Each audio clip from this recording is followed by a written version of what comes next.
So when you're starting out and you want to figure out how much products should cost, like what kind of research can you do to sort of validate a price point or understand where you should be in the market?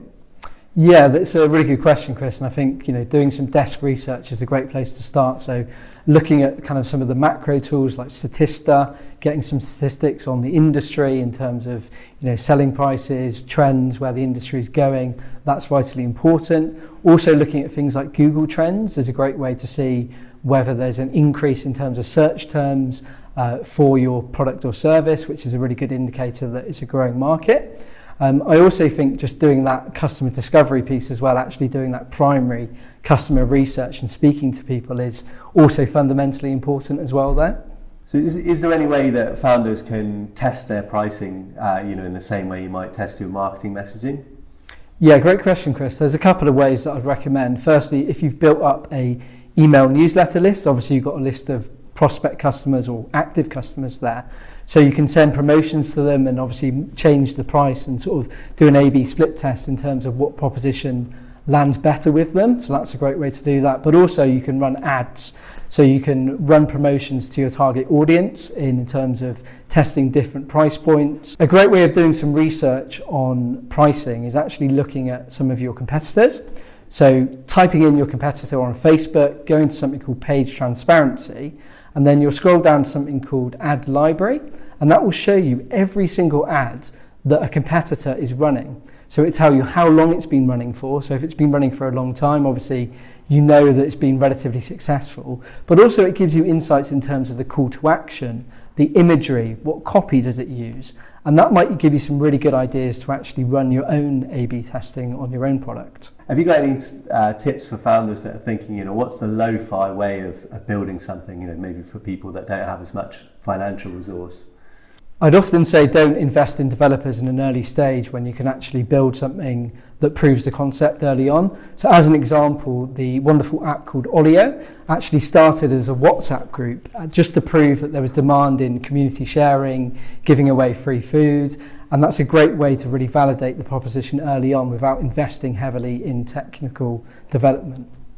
And how does that early validation and the fact that they had that WhatsApp group and people were doing the thing that the app would eventually do, how do you think that helped when they went to raise investment? So it's really that proof of concept that they know that the product actually works and they're doing it in a more manual way.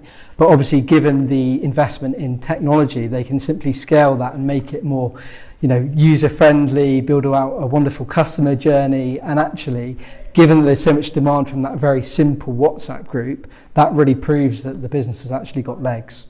The next part of thinking about your pricing, after you've worked out those costs is working out your margin. But I know a lot of founders do get confused between, and I certainly did when I started out, the difference between markup and margin. So do you want to define that for us?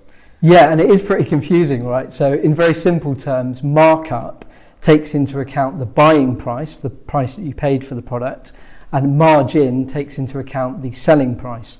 So just to give you a very brief example, if your product, say, costs £10, to keep the maths nice and easy, if you wanted, say, a 50% markup, your product would then sell for £15, and that would give you a profit of £5.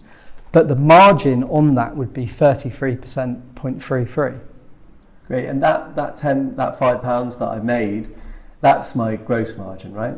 Yeah, that's your gross margin, so that doesn't take into account any taxes or corporation tax that you might have to pay or any dividends. So yeah, it's really important to ensure there's enough room there to actually make it into a sustainable and profitable business. And when you talk to early stage business founders, what sort of range of gross margins do you see in those businesses? I think when you're talking about margins and markups, it really does depend on the specific industry. So I'd look at your industry averages, but also having a look at your route to market, right? So if you're selling direct to consumer, then it's going to vary whether you're selling at, say, wholesale or retail. So in the UK, on average, for retailers, their multiple is either 2.4 or 2.5. So as an example, if your selling price is £10 at retail, that means the retailers are going to be buying it from you at around £4.16. So you want to ensure your costs are obviously a lot lower than that to obviously build out a sustainable and profitable business. So we see when you're selling, particularly online, you've got quite a lot of marketing costs involved. You might be, spending on CPC advertising or something like that. How should founders think about the cost of customer acquisition? I think first and foremost, they've got to be measuring it. So you've got to know exactly how much it's costing you to acquire a new customer. Obviously, it depends on your type of business, how much investment you're going to make in marketing. For a typical B2B company, you're probably spending anywhere from 2 to 5% of total revenue on your marketing activity. Versus if you're going direct to consumer, obviously you're having to spend a lot more in terms of reaching your customer. So you're going to be spending anywhere from, say, 5 to 10% on marketing budget.